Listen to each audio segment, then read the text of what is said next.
बिस्मिल्लाहिर्रहमानिर्रहीम अस्सलाम वालेकुम। आज स्टूडेंट्स हमारा टॉपिक है क्रिएशन ऑफ क्रेडिट या इतबारी ज़र की तख्लीक। बेसिकली जो कमर्शियल बैंक्स जिस तरह लोन इशू करते हैं वो क्रेडिट क्रिएट कर रहे होते हैं या नया मनी तख्लीक कर रहे होते हैं। तो वो कैसे क्रिएट करते हैं, आज ये पूरा प्रोसेस हम स्टडी करेंगे और फिर स्टडी करेंगे कि इसकी लिमिटेशंस क्या हैं। तो आइए अब आज के टॉपिक की तरफ चलते हैं। डिफरेंट कमर्शियल बैंक्स या तजारती बैंक जो हैं उनके हमने पिछले टॉपिक में फ़राइज़ पढ़े थे, फंक्शंस ऑफ कमर्शियल बैंक। तो बहुत सारे फंक्शंस पढ़े थे। जो सबसे ज़्यादा इंपॉर्टेंट फंक्शंस हैं उनके कि एक्सेप्टिंग डिपॉजिट्स, लोगों की अमानतें वसूल करते हैं और उसके बाद लोन्स एडवांस करते हैं। जब ये लोगों से डिपॉजिट्स एक्सेप्ट कर रहे होते हैं या अमानतें वसूल कर रहे होते हैं तो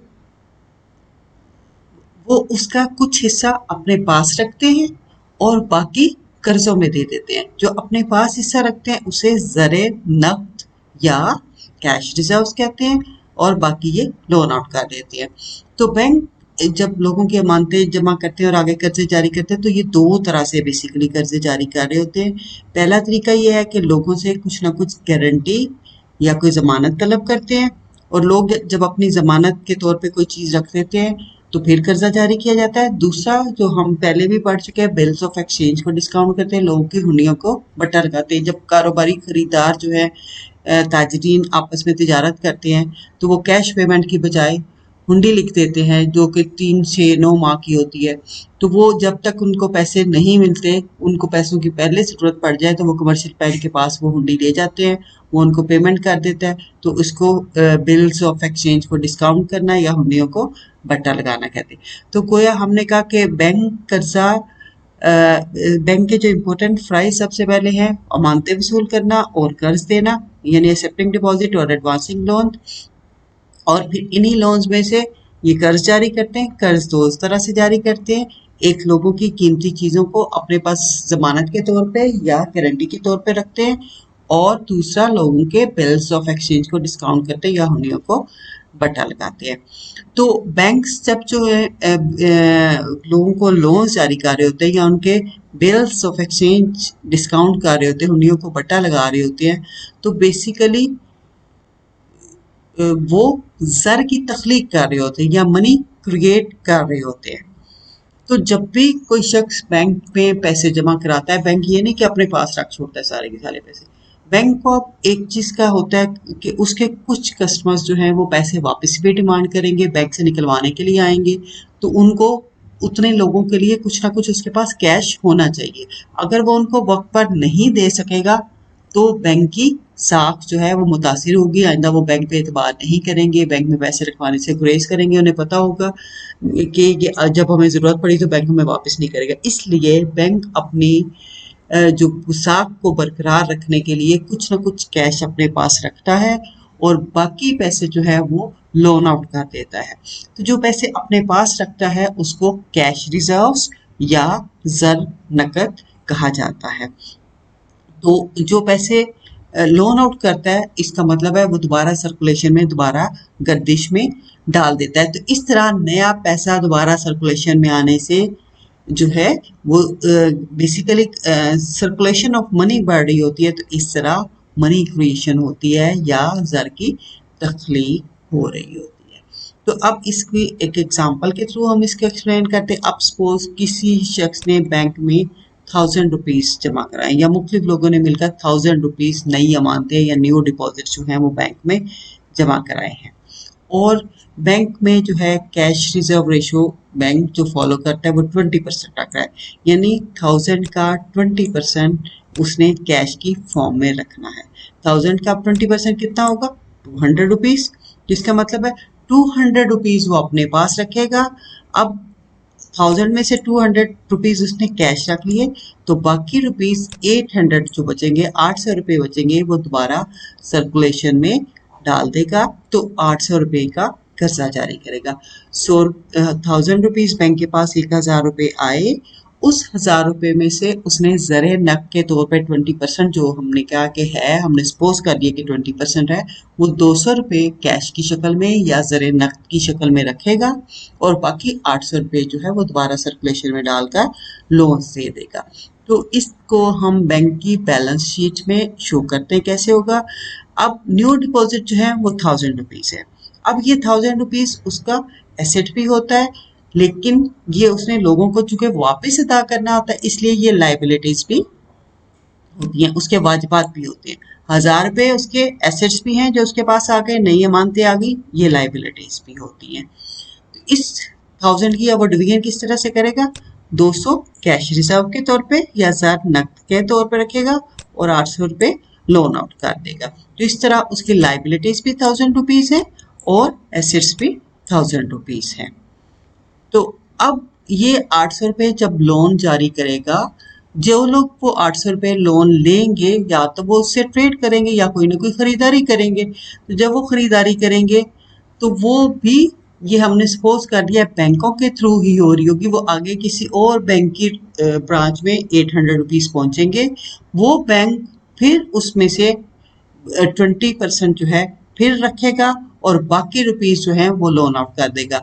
अब 800 का 20% जो है that will be 160 rupees. 160 rupees as a cash रखेगा, जबकि बाकी जो कि 80% बनता है, 20% कैश रखा, बाकी 80% 640 रुपीज बनेगा, वो लोन आउट कर देगा। तो इस तरह ये प्रोसेस जो है वो कंटिन्यू करेगा। फिर ये 640 बैंकों के पास आएंगे, लोग खर्च करेंगे, जो कर्ज लेंगे वो खर्च करेंगे या तजारत करेंगे, फिर बैंकों के पास आएगा, क्योंकि हमने सपोज कर लिया कि सारी पेमेंट्स जो हैं वो बैंकों के थ्रू होती हैं, दोबारा पैसा बैंकों में आता है। ये 640 का फिर 20% अपने पास रखेगा और बाकी लोन आउट कर देगा। इस तरह वो पैसे जो हैं वो बार बार सर्कुलेशन में पहुंचते रहेंगे। अब दूसरे स्टेप पे या सेकंड स्टेज पे न्यू डिपॉजिट जो है वो 800 का होगा, नई अमानत 800 की, और इसमें से कैश रिजर्व के तौर पे 160 रुपये रखेगा और 640 रुपये लोन आउट कर देगा। और 800 रुपये ही बैंक की वाजबात या लाइबिलिटीज है और 800 रुपये ही उसके एसेट हैं। और ये हमने कहा ये प्रोसेस जो है वो कंटिन्यू रहेगा। कब तक कंटिन्यू रहेगा? जब तक आपकी जो बैंकों के पास कैश रिजर्व्स हैं जमा होते होते इनिशियल डिपॉजिट के बराबर हो जाए। अब इनिशियल डिपॉजिट हमारा 1000 रुपीज़ था, तो कैश रिजर्व जो मुख्तलिफ बैंक्स रखते जाएंगे हर स्टेज पे, वो जमा होते होते इनिशियल रुपीज़ 1000 रुपीज़ के बराबर पहुंच जाए, उस वक्त तक ये प्रोसेस कंटिन्यू रहेगा। तो जब इनिशियल रुपीज़ 1000 तक पहुंचेंगे, उसके साथ 4000 रुपीज़ का लोन जो है वो इशू हो चुका होगा। तो इस तरह ये एक सिंगल बैंक का काम नहीं होता, मुख्तलिफ बैंक मिलकर जो है वो ये प्रोसेस कंटिन्यू रखते हैं और इस तरह मनी क्रिएट होता रहता है, लोन जारी होता रहता है, नया मनी जो है वो सर्कुलेशन में आता रहता है। अब यही पूरे की पूरी जो एग्जांपल है हम एक टेबल के थ्रू एक्सप्लेन करते हैं कि फर्स्ट स्टेज पे या फर्स्ट राउंड में क्या होगा, पहले दौर में क्या होगा। 1000 रुपये की नई अमानत आई, उसका 20% 200 रुपीज़ बैंक ने अपने पास रखा। 20% आप कैसे करते हैं? 20 into 1000 divided by 100। 20 into 1000, 20,000 divided by 100, that will B 200। तो इस 1000 में से 200 जब माइनस करेंगे हमारे पास 800 बचेंगे। 200 बैंक ने कैश रिजर्व रखा और 800 जो है वो लोन आउट कर दिया। तो ये पहली स्टेज होगी। अब ये जो लोन जारी किए हैं, अगले स्टेप में जाके जब खर्च होंगे, जिन्होंने कर्ज लिया है ये खर्च होंगे, वो फिर बैंकों के पास पैसा जाएगा। इसका 20% 800 इंटू 20 डिवाइडेड बाई 100, तो ये आ जाएगा 160। 1600 डिवाइडेड बाई 100, तो ये 160 आ जाएगा। तो 160 rupees bank as a cash reserve रखेगा और 640 रुपये या 640 रुपीज़ जो है वो लोन आउट कर देगा। अब फिर 640 रुपीज़ जब लोन्स में जाएंगे, कर्जों की सूरत में जाएंगे, फिर लोग खर्च करेंगे, फिर बैंकों के पास पैसा आएगा और इसका 20% दैट इज 120 रुपीज जो है वो bank as a cash reserve रखेगा और बाकी लोन आउट कर देगा 512 रुपीज। इस तरह नेक्स्ट स्टेज पे 512, उससे अगले स्टेज पे ये 409 ये लोन्स जाते रहेंगे। अल्टीमेटली क्या होगा कि ये सारे न्यू डिपॉजिट्स होते होते हमारे टोटल डिपॉजिट्स जो हैं वो 5000 तक पहुंच जाएंगे और हमारे टोटल कैश रिजर्व जो हैं वो 1000 तक पहुंच जाएंगे और लोन जो हैं वो 4000।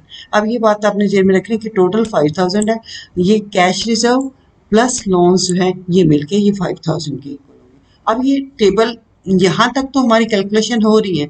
अब आखिरी वैल्यूज हमने कैसे कैलकुलेट करनी है ये हम करेंगे फार्मूला के थ्रू। कि हमारा फार्मूला जो है रिजर्व रेशो कैसे निकलेगी, ये जो हमारा 1000 रुपीज है ये कैसे निकलेंगे।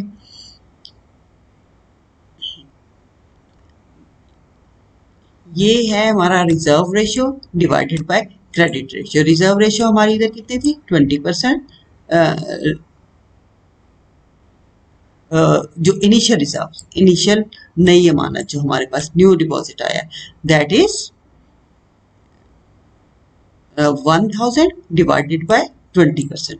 1000 डिवाइडेड बाय 20% किया तो 1000 इंटू 100 डिवाइडेड बाय 20 हो गया। ये 20% का 100 बाय 20 जब होगा तो 100 ऊपर जाके फिर मल्टीप्लाई हो जाएगा तो 1000 into 100 divided by 20 it will become 5000। इसका मतलब है जो नया क्रेडिट क्रिएट होगा इस प्रोसेस के थ्रू दैट विल बी 5000।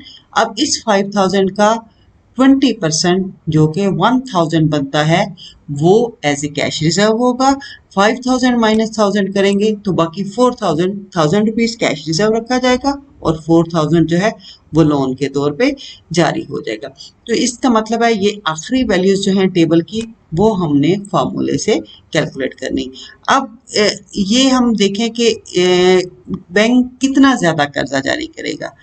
एक चीज हमारे जेहन में होनी चाहिए कि हर नए डिपॉजिट के साथ नई अमानत के साथ जितना कर्जा जारी होगा उसका इन्हिसार जो है वो कैश रिजर्व रेशो पे या ज़रे नकद के तनासुब पे होगा। जितना बैंक कैश अपने पास ज्यादा रखेगा, कैश रिजर्व रेशो जितनी ज्यादा होगी, बैंक ज़रे नकद अपने पास ज्यादा रखेगा। जब अपने पास ज्यादा रख रहा है तो कम लोन इश्यू होंगे। इसी तरह जब कैश रिजर्व रेशो कम होगी वो कम जर रखेगा नकद सूरत में और ज्यादा लोन्स देगा। तो इसका इनवर्स रिलेशनशिप होगा ये क्रेडिट क्रिएशन का कैश रिजर्व रेशो के साथ। जितनी ज्यादा कैश रिजर्व ज्यादा होगी, कैश रिजर्व ज्यादा होंगे उतना कम कर्जा जारी होगा। जितने कैश रिजर्व ज्यादा होंगे कम कर्जा जारी होगा, जितने कम होंगे उतना कर्जा ज्यादा जारी होगा। तो और हमने देखा कि जो हम कह रहे थे कि 20% जो हमारी कैश रिजर्व रेशो है उससे हमारा वो अल्टीमेटली 1000 हो जाती है। 1000 रुपीज बैंक में जमा कराने से तो 20% जो है वो 1000 हो जाता है। टोटल मनी जो क्रिएट होता है 5000 होता है। अब इस 5000 में से ये रिजर्व्स माइनस करेंगे तो 4000 के बराबर नया लोन जारी हो जाएगा, जबकि मनी जो है वो 1000 से बढ़कर 5000 हो चुका होगा। ये अमल उस वक्त तक जारी रहना है जो हमारा नया डिपॉजिट 1000 था उसके बराबर हमारे कैश रिजर्व बन जाएंगे। अब इसमें थोड़ा सा आपने होमवर्क करना है। ये टेबल पूरा का पूरा दोबारा से बनाना है और इसकी लास्ट वैल्यूज आपने फार्मूले से कैलकुलेट करनी है। ₹5000 इनिशियल डिपॉजिट होंगे जो कि इधर से, लेकिन कैश रिजर्व रेशियो मैंने चेंज कर दी 25% के साथ। ये टेबल आपने दोबारा बनाना है। अब इससे ये जो हम क्रेडिट क्रिएशन का प्रोसेस देख रहे हैं एतबारी ज़र की तख्लीक का, इससे लगता है कि बड़ा आसान अमल है। जितना ज़र इस तरह हर दफ़ा ज़र जारी होता रहेगा, नया मनी जो है वो सर्कुलेट होता रहेगा, नई मनी सर्कुलेशन में आती रहेगी तो बैंक्स मनी क्रिएट करते रहेंगे। लेकिन ये इतना सिंपल प्रोसेस नहीं है, इतना आसानी से नया मनी जारी नहीं होता। हर दफ़ा कुछ ना कुछ रुकावटें आती, कुछ लिमिटेशंस होती हैं। तो हम देखते हैं कि कौन कौन सी लिमिटेशंस इसमें आती हैं। सबसे पहले डिमांड फॉर कैश मनी या ज़र नकद की तलब। अब लोग जो हैं वो सारा का सारा पैसा जो है वो बैंकों में नहीं रखते, बल्कि कुछ हिस्सा उन्हें अपनी ज़रूरियात ज़िंदगी के लिए, डेली एक्सपेंसेस को मीट करने के लिए चाहिए होता है। वो अपने पास कैश फॉर्म में रखते हैं। सिर्फ जो एक्स्ट्रा मनी होता है, सरप्लस मनी होता है, वो बैंकों में जमा कराते हैं और सिर्फ उतने पैसे के अगेंस्ट ही बैंक कर्जे जारी करते हैं। उनकी सारी इनकम बैंकों में नहीं जाती, बल्कि ज़रूरियात ज़िंदगी के लिए वो कैश रखते हैं। सिर्फ जो सेविंग होती है वो बैंकों में जमा कराते हैं और उसके बदले में ही बैंक क्रेडिट क्रिएट करते हैं या ज़र नकद जारी करते हैं। तो इस तरह ये जो कैश का ये डिमांड है, ज़र नकद की तलब है, उसकी वजह से बैंक उतना ज़्यादा ज़र जारी नहीं कर सकते। तो बैंक के पास सिर्फ सरप्लस मनी जाता है, वही पैसा जमा कराते हैं और उसी के अगेंस्ट वो क्रेडिट इशू करते हैं। और जब भी बैंक के पास जाता है उसमें से भी वो हर अमानत में से, हर डिपॉजिट में से कैश रिजर्व रखते हैं। उसके बाद क्रेडिट क्रिएट किया जाता है। तो इस तरह क्रेडिट का प्रोसेस कोई बहुत गेनी के बहुत जल्दी जल्दी नया क्रेडिट जारी होता रहता है, बल्कि इसमें लिमिटेशन आती है। जो कैश मनी लोग अपने पास रखते हैं वो लिमिटेशन आती है। फिर लैक ऑफ सिक्योरिटी या जमानतों की किल्लत। अब बैंक, जब हमने कहा कि बैंक कर्जे जारी करते हुए दो तरीके अपनाता है। एक तो लोगों से जमानतें अपने पास रखता है या कोई गारंटी रखता है या बिल्स ऑफ एक्सचेंज डिस्काउंट करता है।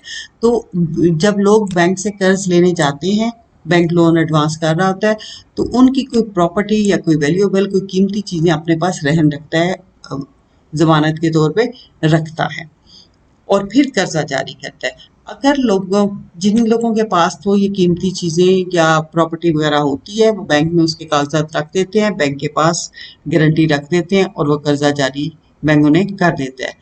लेकिन जिन लोगों के पास जमानत के लिए या गारंटी के लिए कुछ नहीं होता, वो बैंक से कर्ज नहीं ले सकते। तो इस तरह उतना कर्जा जारी नहीं होता जितना बज़ाहिर नजर आ रहा होता है। फिर लैक ऑफ बोरर्स, कर्जदारों की किल्लत। बज़ाहिर तो लगता है जी जितना कर्जा चाहे वो जारी होता जाता है, लेकिन देखा जाए तो बैंक क्रेडिट क्रिएट नहीं कर रहा होता, बल्कि वो लोग जो बैंक से पैसा उधार लेते हैं उनकी वजह से क्रेडिट क्रिएट हो रहा होता है, वो ज़र की तख्लीक कर रहे होते हैं। तो जब लोग बैंक में पैसे उधार लेने जाते हैं तो बैंक अमानतों में से ज़र नक़द रखने के बाद उनको कर्जा जारी करते हैं। लेकिन जब लोग लेने ही नहीं आएंगे, कर्ज लेने वाले लोग नहीं आएंगे, तो बैंक कर्जा कैसे जारी करेंगे? तो गोया in the absence of borrowers no credit will be created.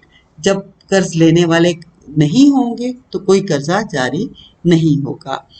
फिर हर बैंक अपनी मर्जी से जितना चाहे मनी क्रिएट नहीं कर सकता, इतवारी ज़र इतना ज़्यादा तख्लीक नहीं कर सकता, क्योंकि इतवारी ज़र भी मनी सप्लाई का पार्ट होता है और मुल्क के अंदर इन्फ्लेशन डिफ्लेशन की सूरत हाल के अकॉर्डिंग ही इसको जारी किया जाता है।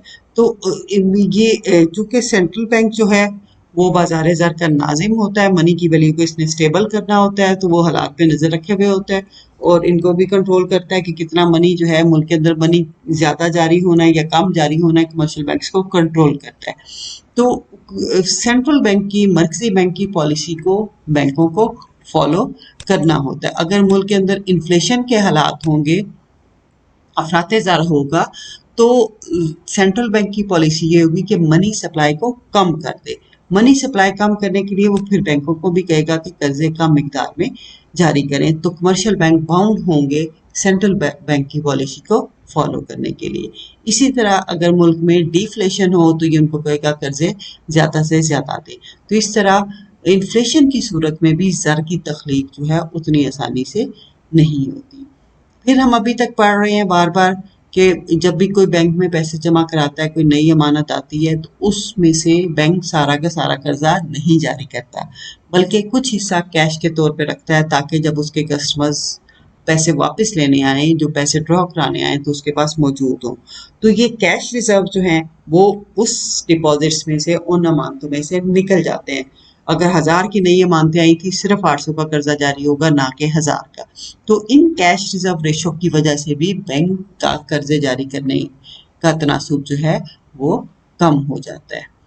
फिर कोई भी बैंक जब कमर्शियल बैंक्स कर्जा जारी कर रहे होते हैं वो कोई सिंगल बैंक के प्रोसेस से नहीं होता। ऊपर हमने टेबल में भी देखा है कि एक बैंक के पास पैसे गए, फिर उन लोगों ने अपने बैंक में कराए, फिर अगले पार्टी को पेमेंट हुई, उसने अपने बैंक में कराए।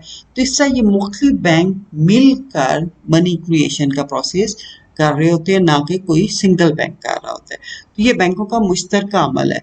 हर बैंक जो है जब उसके पास रिजर्व्स आते डिपॉजिट्स आते हैं, उसमें से कुछ हिस्सा कैश के तौर पे या अगर रिजर्व्स के तौर पे रखता है और फिर जो है बाकी जो है लोन आउट कर देता है। तो इस तरह ये किसी एक बैंक का अमल नहीं होता, मुख्तलिफ बैंक जो है इसका हिस्सा होते हैं।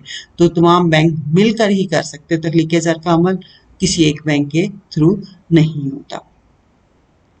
फिर बैंकों की कैपेबिलिटी लोन एडवांस करने की डिपेंड कर रही होती है न्यू डिपॉजिट्स की क्वांटिटी पे, नई अमानतों की मिकदार पे। जितनी ज़्यादा नई अमानतें आएंगी बैंक उतने ज़्यादा कर्जे जारी कर सकेंगे, उनकी कर्जा जारी करने की सलाहियत बढ़ जाएगी।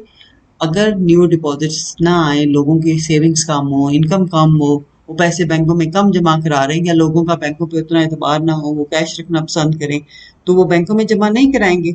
तो जब लोग पैसा बैंकों में नहीं रखेंगे, बैंकों के पास अमानतों की डिपॉजिट की मिकदार कम हो जाएगी, तो वो उतने कर्जे जारी नहीं कर सकेंगे। तो इस तरह ज़र की तख्लीक फिर भी मुतासिर होगी।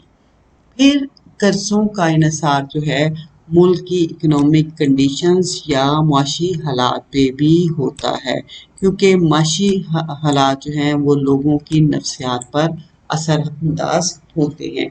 अगर मुल्क में प्रॉस्पेरिटी या खुशहाली का दौर दौरा हो तो लोग बड़े ऑप्टिमिस्टिक होते हैं, पुरुमीद होते हैं कि कारोबार अच्छे चलेंगे, कीमतें बढ़ेंगी, उनके मुनाफाजात बढ़ेंगे।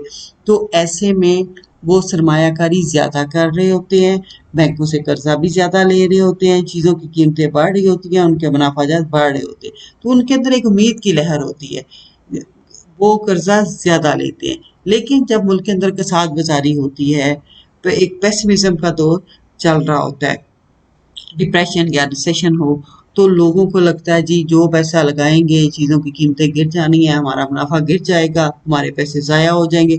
तो ऐसे में वो कर्जे नहीं लेते। जब हालात अच्छे होंगे, लोग पुरुमीद होंगे, वो बैंकों से कर्जा लेंगे। और जब हालात अच्छे नहीं होंगे, कारोबारी हालात डाउन जा रहे होंगे, तो लोग बैंकों से कर्जा नहीं लेंगे। तो इस तरह ज़र की तख्लीक का अमल जो है वो मुआशी हालात के मुताबिक ही अमल में आता है। अगर मुआशी हालात कसाद बाजारी की तरफ हों, इकॉनमी के अंदर जो है डिप्रेशन की सूरत हाल जारी हो, तो ऐसे में कर्जे कम जारी होते हैं, इन्वेस्टमेंट भी कम होती है, ग्रोथ भी कम होती है और रोजगार की सतह भी गिर जाती है। इसी तरह जब इकॉनमी के अंदर खुशहाली का दौरा हो, प्रॉस्पेरिटी हो, तो ऐसे में एक्सपेंशन हो रही होती है, सरमायाकारी भी बढ़ती है, रोजगार भी बढ़ता है और आमदनी भी बढ़ जाती है। तो आज हमने बेसिकली जो चीज़ कवर की है कि बैंक, बार बार हम कह रहे थे जब बैंक कर्जे जारी करते हैं तो बाजार की तख्लीक कर रहे होते, तो बाजार की तख्लीक किस तरह होती है, नया मनी किस तरह क्रिएट होता है। वो जब कर्जे देकर नया मनी सर्कुलेशन में डालते हैं तो हम कहते हैं कि वो मनी क्रिएट कर रहे होते, एतबारी ज़र की तख्लीक कर रहे होते। तो हमने इसके मुख्तलिफ स्टेप्स देखे कि एक्सेप्ट करते हैं डिपॉजिट्स, लोगों की अमानतें वसूल करते हैं, उसमें से लोन्स एडवांस करते हैं। फिर लोन्स दो तरह से एडवांस करते हैं, एक जमानतें रखकर, लोगों की हुंडियों को बट्टा लगाकर। फिर हमने एग्जाम्पल के जरिए इसकी एक्सप्लेनेशन की। फिर हमने देखा कि लोन्स उस वक्त ज़्यादा जारी होंगे जब कैश रिजर्व रेशो कम होगी, और जब कैश रिजर्व रेशो ज़्यादा होगी लोन्स कम जारी होंगे। इसकी एग्जाम्पल के ज़रिए हमने वजाहत की, फिर फार्मूला के ज़रिए इसके हमने किया, और ये थोड़ा सा मैंने आपको काम भी दिया है। इसके बाद हमने देखा कि ये प्रोसेस जो है उतना स्मूथ नहीं होता जितना बज़ाहिर नज़र आ रहा होता है, इसमें लिमिटेशंस होती हैं।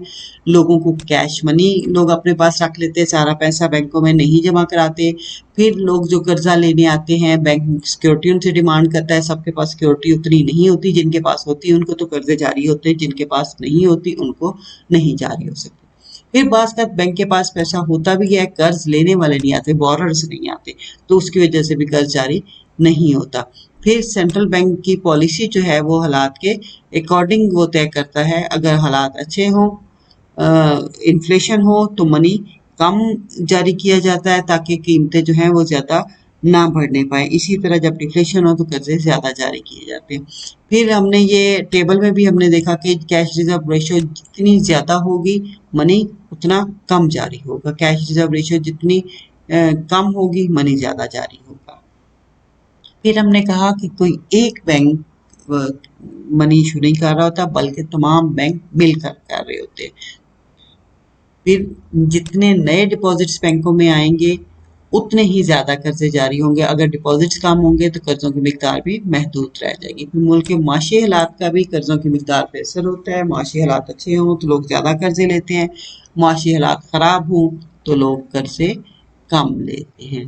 तो आज का हमारा था क्रेडिट क्रिएशन का टॉपिक, इसकी लिमिटेशंस भी हमने की हैं और इंशाल्लाह आपको अच्छे से समझ आएगा। जो मैंने होमवर्क दिया है वो भी करना है। थैंक यू वेरी मच, बहुत शुक्रिया। अस्सलाम वालेकुम।